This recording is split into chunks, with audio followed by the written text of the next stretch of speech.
Guys, Will here with W.T.F car reviews, and today we're going to be reviewing the all-new 2024 Ford Mustang GT. And a big thanks to Deshaun and Josh at Ford of Port Richey for helping make this review possible.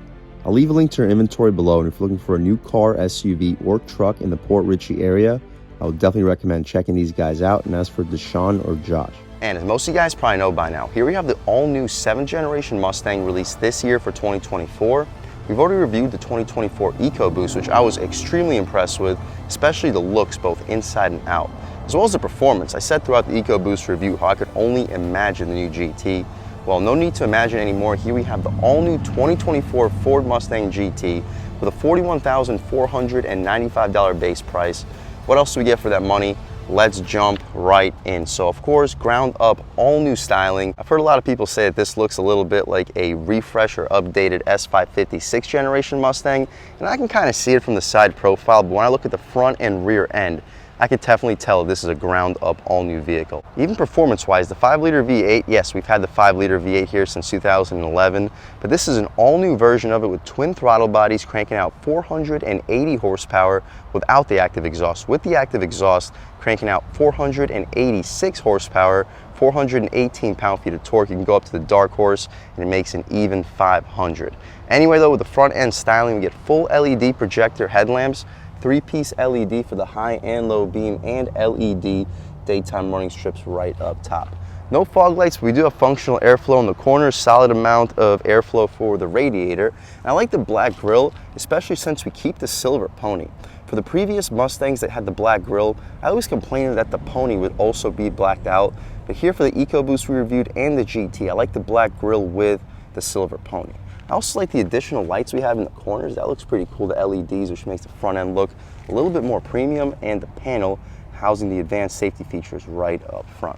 We get the hood scoop here too for the GT. We don't get that on the EcoBoost. Kind of reminds me a little bit of the Camaro, but the placement is different. The Camaro is closer towards the rear of the hood. The wheel and tire setup, although it's a little bit more on the basic side compared to the previous generation Mustang GT, which had basically useless 18-inch wheels. There's still 18-inch wheels here, but they're 255 wide all seasons compared to the previous generation's 235 wide. It doesn't really make a huge difference up front, but out rear that should help the grip tremendously compared to the previous base model. We get the 4-piston Brembo Mustang brake caliper up front, just a single piston out rear. We'll check that out in 1 second. 5.0 badge, black 5 and O with a red dot in the center. Here we have that blue EcoBoost that we already reviewed on this channel, but here we finally got the GT. We get black mirror caps. They're folding mirrors, unlike on the Camaro. We get blind spot monitoring standard on the 2024 GT, also unlike the Camaro. We get all black trim, blacked out roof with a black shark fin antenna. Smart access is standard for the 2024 Mustang. The rear wheel and tire setup, same thing as up front. We get the Continental Pro Contact all-season tires, but for 2024 we get 255 wide 45 series sidewall 18-inch wheels, and I really like the black design, especially with this black paint color. Out rear, we'll check out the gas cap real quick. We get a push to open gas cap with easy fill. You can throw 87 plus octane fuel in here, but again, I'd recommend premium fuel for the 5.0. We get a deck lid spoiler too. Shout out Ford of Port Richey for helping make this review possible. Full LED taillights, GT is blacked out in the center. One complaint that I have, for the previous generation base models, we had quad tip exhaust for all trims. You'll take a listen to this exhaust. It actually sounds just as good, if not better, compared to the previous generation. I just wish we kept the quad tips. We get the reverse light in the center, and speaking of the quad tips, let's fire up this 2024 Mustang GT and hear how she sounds. So we'll lock it up, press the remote start button twice, and she fires right to life. Another cool feature of the 2024 GTs is the automatic rev function. So you press this unlock button followed by the lock button, and it revs for you. You press it again. It sounds pretty cool. There's not even a reason to rev it from the inside. We'll press it one more time, see if it does it again. Yep, definitely sounds really cool. We can turn it right off. Pop the hood, check out the actual power plant here for this 2024 GT. Definitely sounds excellent. I really wish they gave us the quad tips. I understand why they didn't, because with an exhaust sounding this good, a lot of people are gonna choose to not go for the performance package or the active exhaust, simply because it's not really necessary when the bass sounds that good. So not giving us the quad tips, I guess, encourages customers to go for the active exhaust. But speaking of the power plant, this is the money. So the 5-liter V8, redesigned for 2024 with twin throttle bodies, cranking out 480 horsepower, 486 horsepower with the active exhaust, 415 pound-feet of torque in this application, 418 pound-feet of torque if you go with the active exhaust. But anyway, what you see is basically what we get. It says Mustang right down below. It is a powerhouse. Although it makes a lot more power than the EcoBoost, Car and Driver actually tested the EcoBoost at 4.5 seconds for 0 to 60, which is really fast. But although the 5.0 makes a ton more power, the 5-liter V8 Car and Driver tested at, I want to say, 4.2 seconds and 4.1 seconds for the Dark Horse. That's probably to do with traction. I'm sure pulling power, this motor is not even remotely close. I'd love to hear what these sound like with cold air intakes with dual throttle body and induction systems. It probably has a nasty induction note. You can also see the heat extractors from the hood scoop, and the hydraulic struts are also all new for the 2024 GT. We did not get that on the previous 2023s. If we go with the performance pack, you see these little bolts for the strut towers. You can get strut tower braces with the performance pack, and outside the performance pack, you'd have to go into the aftermarket to get that. We can shut this hood right down, walk around this 2024 GT. There's a car behind me that just pulled in, so I had to take a step back, but we'll walk around this 2024 Mustang GT one more time. It is a beautiful vehicle. Taking a step inside, I'll zoom my camera out, and taking a step inside again, we get smart access for the driver and the front passenger standard. Up top, just like the EcoBoost, we get hard plastic standard with the cloth padded trim for the center and a gushy soft leather armrest. I'll turn these headlights back to auto so the car's not yelling at me. We get the aluminum grab handle, auto one touch for both windows, 4-way adjustable mirrors, and a decent amount of storage down below. You'll squeeze a foot long down there with no problem. We get a Pony and Mustang nameplate. Taking a step inside, and the seats, they look a little bit basic, but they're actually a fabric trim with white contrast stitching, solid bolstering for the side and bottom portion. They're not power seats. We didn't get it for the previous generation, but some of the more basic Camaro trims do get it. Either way though, you can still recline, drop, lift, and slide the seats all with latches. Taking a step inside, we can really check it out. So foot on the brake, engine start stop, and everything fires right to life. But first thing we notice is just how premium Ford has made this interior compared to the previous generation. Starting with the steering wheel, it is thick. The leather is soft. It feels a lot softer than that of the Camaro. The shape is similar, but I actually prefer this wheel over to what you would get from the Camaro. The 10-2 bolstering notch is solid, 9-3 fits perfect in your hand, and we get paddle shifters unlike the EcoBoost we reviewed in this channel. The horn area is rubberized. The horn itself, loud and aggressive. People should be definitely getting out of your way. We get some faux carbon trim surrounding the steering wheel, some aluminum down below. On the left side, we have a radar cruise control, lane keep assist. On the right side, volume controls, active steering, voice commands, and the adjustments for the infotainment. So speaking of adjustments, we're now looking at fuel economy, tire pressure, gauge details, bolt details, and Mustang status, driver assistance, and right back to where we started. Right now we're in the track mode screen. Everything is configurable through this display. You simply press vehicle features, my Mustang, cluster theme, and here you can adjust between track, normal, and this is the normal screen mode. I'll just keep my camera here for 1 second. Normal, this is sport, this is track, which we were just at, calm. I'm not a big fan of calm. And here we have Fox body 87 to 93. This is probably the coolest screen, in my opinion, to look at, so we will leave it. Actually, no, not with this high red line. With this high red line, let's leave it at track. Awesome. Anyway, continuing along, the stocks have a much more satisfying click compared to the previous generation. Auto rain sensing wipers are now standard on all 2024 Mustangs. The dashboard is soft touch. We get some faux carbon trim in front of it, automatic headlamps and high beams, trunk release, and the interior brightness right next to it. You get a tilt and telescoping steering wheel, the latches right here, hood latch release, and hopefully you get a good look at the pedals. Air vents are outlined in flat black. We mentioned a 12.4-inch digital gauge display. Here we have the 13.2-inch touchscreen. This is our home screen right over here. We have audio. You can add your phone. Oh, turn the volume down so we're not going to get hit with copyright. But here you have your audio. Go back to the home screen. We have settings, features, and apps. We already checked out the features, now we'll check out the apps as well. We have wireless Apple CarPlay and Android Auto. On the right side, you can alternate between phone, you can go up to FM, see a song that's currently playing, trip 1, and the average fuel economy. It's probably my personal favorite to look at all times. And here we have a nice display of a 2024 Mustang GT. The climate settings, we don't have any hard buttons for the climate outside of the max defroster, so everything's adjusted through the touchscreen for the defroster, the location of the vents, max AC, and you can turn off the climate altogether for one reason or another. We don't have an automatic 10-speed transmission illuminated here, and we also have the premium here with the touchscreens attaching to each other. I kind of wish it was specific to each trim level, but I guess beggars can't be choosers. It's still a really cool looking display. Beneath the display, with my personal favorite screen to look at all time, would probably just be this feature screen with the My Mustang, but beneath that we have faux carbon outside of these lower air vents, red engine start stop button, shortcuts to the My Mustang modes. You can turn off the traction control, hazards, and favorites. As you mentioned, the max defroster too. The volume dial has a very satisfying resistance to it.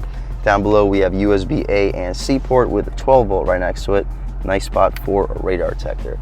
The gear selector controls the 10-speed automatic transmission.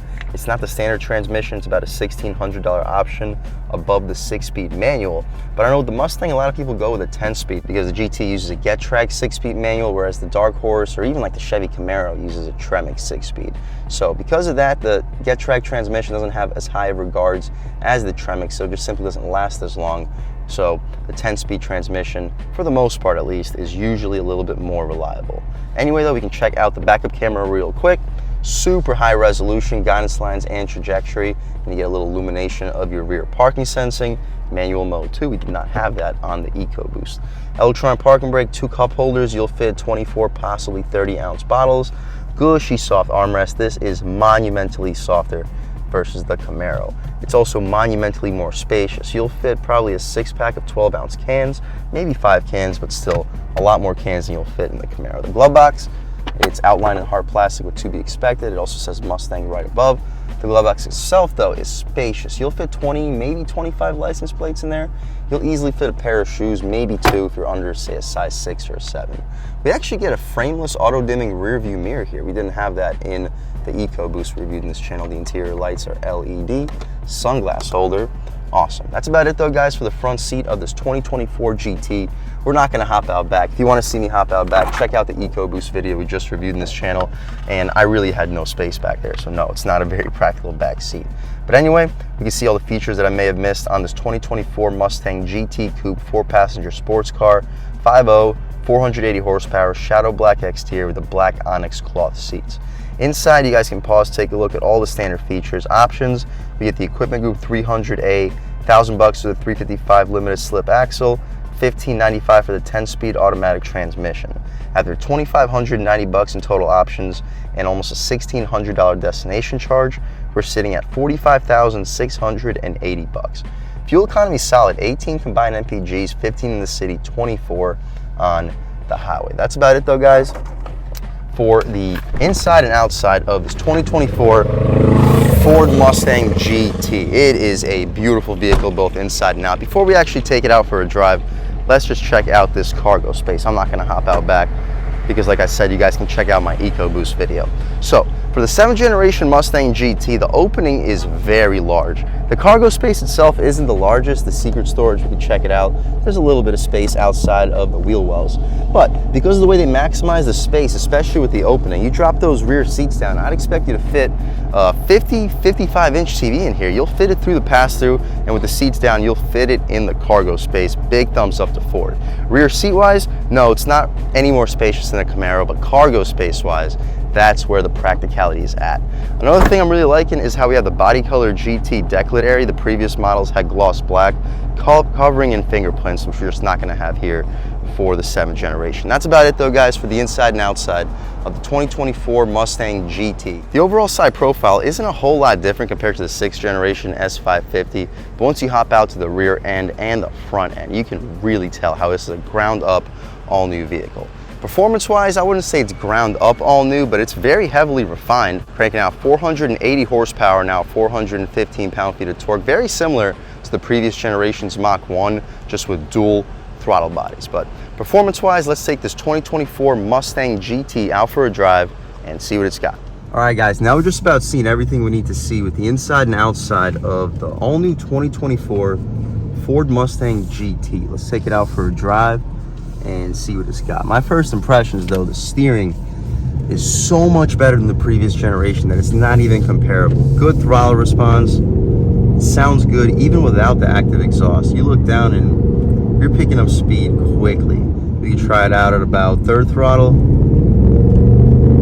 Good torque. I love the sound of this 5-liter V8. It doesn't sound a whole lot different than the previous generation, and the overall sensation of how it builds power is also about the same. But that's the #1 characteristic of the 5-liter engine, how it continues to build power as you go through the rev range. Unlike the 6.4 Hemi you get from the Scat Pack, unlike even the 6.2 that you get from the Camaro, this engine is really one of the only ones in the segment that genuinely continues to build power.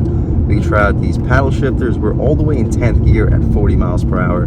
That's how we get the 25 mile per gallon highway driving. 5th gear, good low end punch. That's only about 3,000 RPM. Downshift, this sounds really good. Through the turn, steering feels good. Coming out about half throttle. This thing's got a lot of beef. We'll try out the ride quality over these speed bumps. The EcoBoost was really good over the bumps. Yep, GT isn't a whole lot worse. The EcoBoost we reviewed had 55 series sidewall tires. These tires are 45 series sidewall, but that's still pretty beefy for a sports car compared to like my Camaro LT1 that I recently just got rid of with 35 series sidewall tires. This is a much better ride quality. You still definitely feel the bumps. Don't expect it to ride like an S-Class.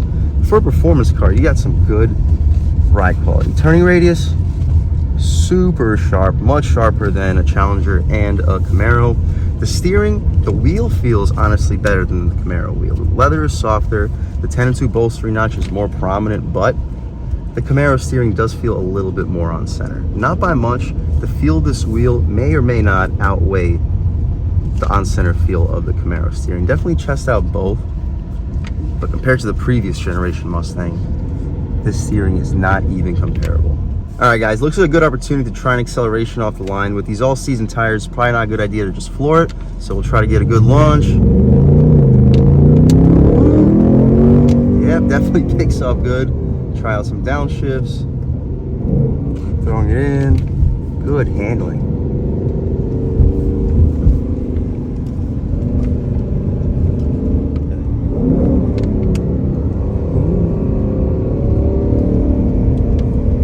Yeah, guys, even with the base exhaust system here, it sounds really good. The steering feels so much better than before. The body roll is limited. We don't even have the performance package here with the strut tower braces, and it still feels a lot flatter than the 6th generation. Turning radius, we'll see if we can make it. We can. Really good turning radius for a pretty long performance car. Hey guys, through the twisties, it feels really good.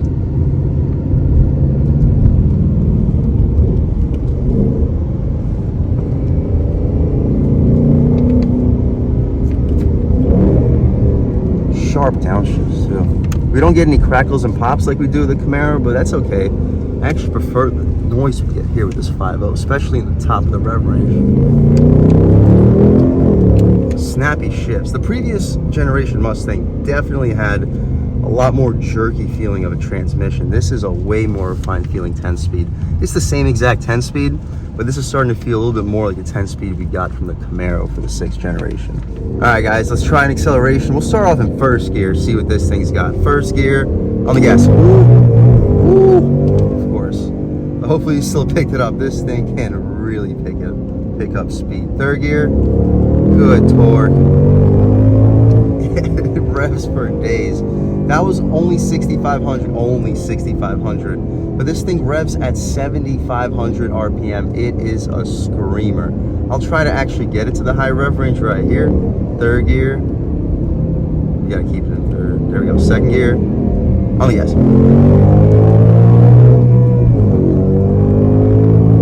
Definitely hit the rev limiter on that, but hopefully you picked up what it sounds like in the top of the rev range.